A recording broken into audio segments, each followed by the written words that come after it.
इसके बाद हमने साइज़ ऑफ एटम देखा, साइज़ ऑफ हाइड्रोजन एटम देखा। तो साइज़ ऑफ इलेक्ट्रॉन क्लासिकली इसको एस्टिमेट किया जाता है और इलेक्ट्रॉन को रिजेंबलेंस उसकी की जाती है एक स्फेरिकल कैपेसिटर से, स्फेरिकल शेप कैपेसिटर से। ठीक है, इलेक्ट्रॉन ऐसा ही है जैसे एक स्फेरिकल शेप कैपेसिटर हो जो अपने अंदर कोई चार्ज स्टोर किए हुए हो। हम जानते हैं इलेक्ट्रॉन के पास भी चार्ज होता है 1.602 × 10⁻⁻19 कूलम्स होता है उसके अंदर चार्ज, तो उस पर चार्ज होता है। तो इसी से हम रिजेंबलेंस कर सकते हैं कि लेट्स से इलेक्ट्रॉन एक कैपेसिटर है जिसका साइज़ जो है वो रेडियस जो है r है, और स्फेरिकल जो कैपेसिटर्स होते हैं उनकी कैपेसिटेंस जो होती है, उनकी एबिलिटी टू स्टोर चार्ज जो होता है वो इस चीज़ के इक्वल होती है, 4πe0r के इक्वल होता है। ठीक, हम रिजेंबलेंस कर रही है एक स्फेरिकल कैपेसिटर की, स्फेरिकल शेप कैपेसिटर की विद इलेक्ट्रॉन के। इलेक्ट्रॉन भी एक स्फेरिकली शेप कैपेसिटर है जो कि अपने अंदर इस चार्ज को समोए हुए है। इस चार्ज की वजह से जो इसके पास एनर्जी है, सेल्फ एनर्जी है। लेट्स से ये जो स्फेरिकल कैपेसिटर है, पहले इस पर कोई भी चार्ज मौजूद नहीं है, तो चार्ज नहीं है तो इसके पास कोई एनर्जी भी मौजूद नहीं है। ठीक है,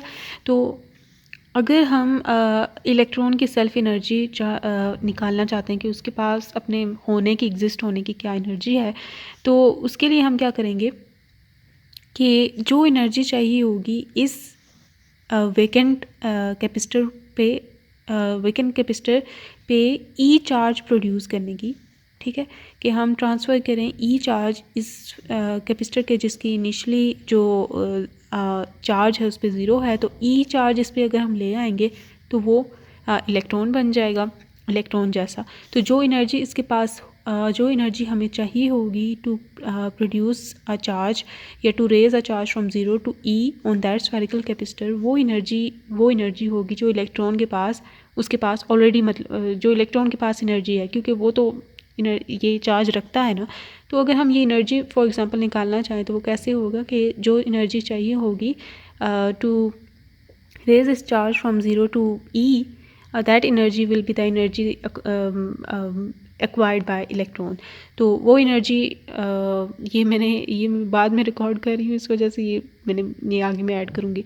तो हम इस तरह से निकालते हैं और इसको फिर हम रेस्ट मास एनर्जी के इक्वल करते हैं। जो हमने स्फेरिकल कैपेसिटर बनाया है उसका जो मैस होगा वो मैस ऑफ इलेक्ट्रॉन के इक्वल हो, तो रेस्ट मास एनर्जी की इसकी इक्वेट किया है और सच दैट उसकी रेस्ट मास एनर्जी हम इक्वल कर देते हैं उसकी ये एनर्जी जो उसकी एग्जिस्टेंस से रिलेटेड है। और हम जानते हैं कि व्हेन इलेक्ट्रॉन इज़ देयर तो उसके पास यही एनर्जी मौजूद होती है। तो वर्क डन अगर जो चाहिए होगा हमें करना होगा टू ऐड ई चार्ज।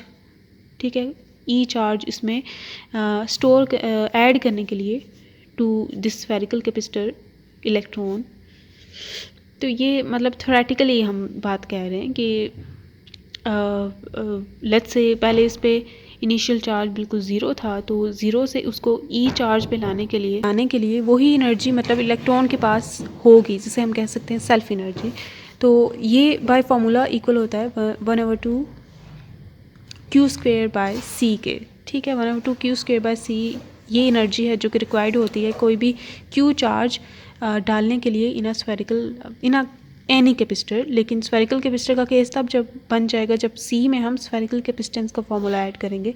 तो फॉर इलेक्ट्रॉन उसका चार्ज रेज करने के लिए from zero to let's say E, मतलब उसकी नॉन एग्जिस्टेंस से टू एग्जिस्टेंस, जो एनर्जी चाहिए होगी वो होगी 1/2 E²/4πE0R। ठीक है, और ये एनर्जी उसकी रेस्ट एनर्जी के भी इक्वल होगी।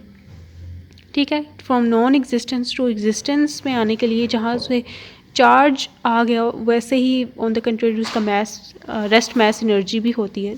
और this is then 8πE0R = m0c²। तो इससे अगर हम साइज़ ऑफ इलेक्ट्रॉन निकालना चाहते हैं तो R उधर ले जाएंगे and simply will get this as the size of the electron, जिसमें सब कुछ कांस्टेंट है। तो हम साइज़ ऑफ इलेक्ट्रॉन को एस्टिमेट कर सकते हैं कि वो क्या है, वो वैल्यू कैलकुलेट की गई है, सर के लेक्चर में देख लेनी है क्या है। तो रफली this is the size of electron as predicted by classical physics. मतलब क्लासिकली हम कहते हैं कि रफली इसका ये साइज़ है।